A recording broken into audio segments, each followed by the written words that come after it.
अस्सलाम वालेकुम। अभी ये हमारे पास है प्रायोरिटी शेड्यूलिंग एल्गोरिथम। इसका मोड है नॉन प्रीएम्पशन। ठीक है, इसमें आपके पास क्या है कि एक प्रायोरिटी का कॉलम भी गिवन है, उसका क्राइटेरिया क्या है, प्रायोरिटी। आप प्रायोरिटी वाइज चलोगे। अच्छा, दूसरी चीज़ ये कि प्रायोरिटी आपने किसको देनी है।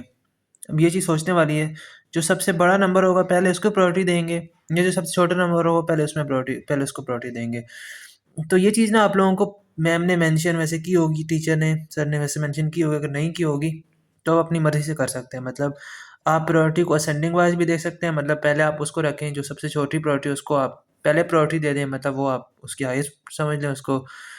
या आप डिसेंडिंग में भी रख सकते हैं कि जिसका नंबर सबसे ज़्यादा है उसको आप पहले ले लें, मतलब उसकी प्रायोरिटी आप ज़्यादा रख लें। मैं कैसे चलूँगा, मैं चलूँगा असेंडिंग में या लोअर टू हायर में।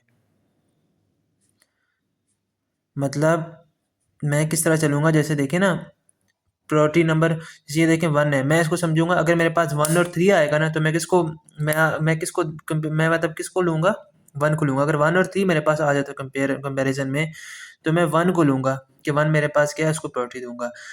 अगर 4 और 5 आ जाता है मेरे पास फॉर एग्ज़ाम्पल कंपैरिज़न में, तो मैं पहले किसको लूँगा, 4 को लूँगा। लोअर प्रायोरिटी को मैं ज़्यादा प्रायोरिटी दूँगा। तो ख़ैर अभी हम इसका पहले मैं इसकी रेडी वाली जो क्यू है वो बना लेता हूँ। अब आप मुझे ये बताएँ कि इसमें अराइवल टाइम 0 तो कहीं पर भी नहीं है। तो अब इसमें हमने ये देखना है कि मिनिमम टाइम पे कौन-सा प्रोसेस स्टार्ट हो रहा है। पहले तो ये जो क्राइटेरिया प्रायोरिटी वाला है ना, ये हम चेक ही तब करेंगे जब हमारे पास एक से ज़्यादा प्रोसेसेस होंगे। ठीक है? अब हम किसको लेंगे? अभी हम लोग एट टाइम 1 हमारे पास कौन-सी प्रायोरिटी आ रही है, सबसे जो कम टाइम है वो प्रोसेस 3 आ रहा है। उसको प्रोसेस 3 को आप किधर डालेंगे? रेडी क्यू में। ठीक है? इसका गैंट चार्ट भी हम लोग बना देते हैं।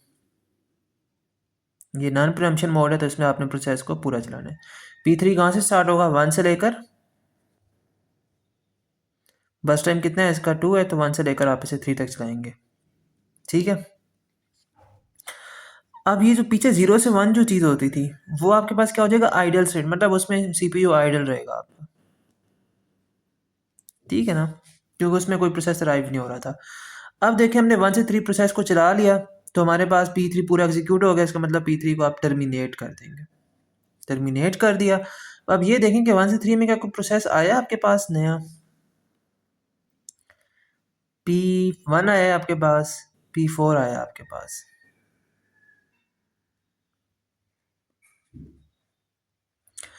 अब आप कंपेयर करेंगे इन दोनों की प्रायोरिटीज। P1 की प्रायोरिटी क्या है आपके पास, 3। P4 की प्रायोरिटी क्या है आपके पास, 4। ठीक है, अब जिसकी प्रायोरिटी कम होगी हम उसको ज़्यादा प्रायोरिटी देंगे। किसकी प्रायोरिटी कम है, 3 की। तो अब नेक्स्ट प्रोसेस कौन सा चलेगा, P1। ठीक है, P1 की प्रायोरिटी कम है, अब नेक्स्ट किसको चलाएंगे, P1 को। P1 का बस टाइम देखें कितने, 10, तो 3 + 10 कितना हो जाएगा, 13। ठीक हो गया।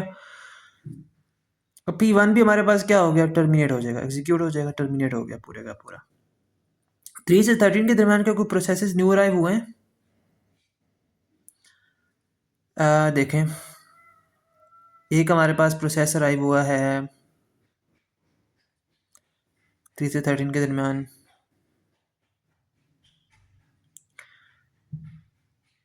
P2 और P5।